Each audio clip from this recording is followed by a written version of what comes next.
اور قرآن میں جہاں پہ بھی والدین کی بات آتی ہے ان کے ساتھ احسان کی بات آتی ہے. اور آپ تو ماشاء اللہ اب تک جان چکے ہوں گے اہل القرآن کہ احسان نیکی کا کون سا درجہ ہے. یعنی اس لیول تک نیکی کرنا، کسی کو اس کے حق سے بڑھ کر دینا. Highest level of goodness that we can do. ٹھیک ہے. اب پیرنٹس کو تو ہم حق سے زیادہ نہیں دے سکتے، ہم تو ان کا حق بھی نہیں پورا کر سکتے، لیکن اس سے یہ بات پتہ چلتی ہے کہ بیسٹ آف کیریکٹر وَبِالْوَالِدَيْنِ احسانا. تو والدین کے ساتھ احسان میں کیا کیا چیزیں شامل ہے؟ سب سے پہلی بات ان کا ادب اور احترام کرنا، رسپیکٹ کرنا.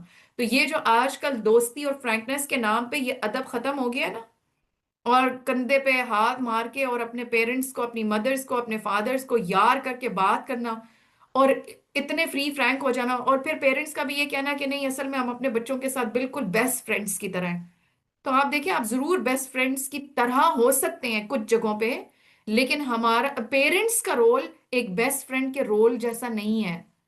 بیسٹ فرینڈ آپ کی اچھی بری چیز ہر چیز کو اچھا ہی کہے گا، لیکن پیرنٹس نے تربیہ کرنی ہوتی ہے، اور ان کے لیے جو مقام اللہ نے ڈیفائن کیا ہے وہی مقام ہے. تو اس میں یس دوستی کا بھی فیکٹر آتا ہے، but it's not just like a friend. ٹھیک ہے. وہ مربی بھی ہے اور وہ تعلیم دینے والا بھی ہے. تو ان کا ادب احترام کرنا اولاد کے اوپر لازم ہے. اور اس ادب احترام میں آگے بھی جا کے ہم دیکھیں گے کہ ہر طریقے کا ادب احترام آتا ہے. وہ ظاہر ہے بات سے بھی کہ ان کو اف تک بھی نہیں کہنا. اگر اف نہیں کہنا تو پھر باقی پیچھے کیا رہ گیا؟ یعنی کوئی بدتمیزی کی بات نہیں ہوگی. اور آگے قرآن میں یہ بھی آتا ہے کہ ان کے سامنے جو باڈی لینگویج ہے اس میں بھی ایک خاص قسم کی عاجزی ہونی چاہیے. جیسے انسان اپنے پر جھکا کے، تو کندھے جھکے ہوئے ہوں، اکڑ کے نہ ان سے بات کی جائے. تو ادب، احترام، تعظیم، اور پھر ان کی بات کو ماننا، ان کی خدمت کرنا. ٹھیک ہے. تو فزیکلی ان کی خدمت کرنا، مالی طور پر ان کی خدمت کرنا، جہاں جیسے حالات ہوں، جیسی ضرورت ہو. اور پھر اسی طریقے سے ان کے اس دنیا سے جانے کے بعد بھی ان کے حقوق ہم پر ختم نہیں ہو جاتے.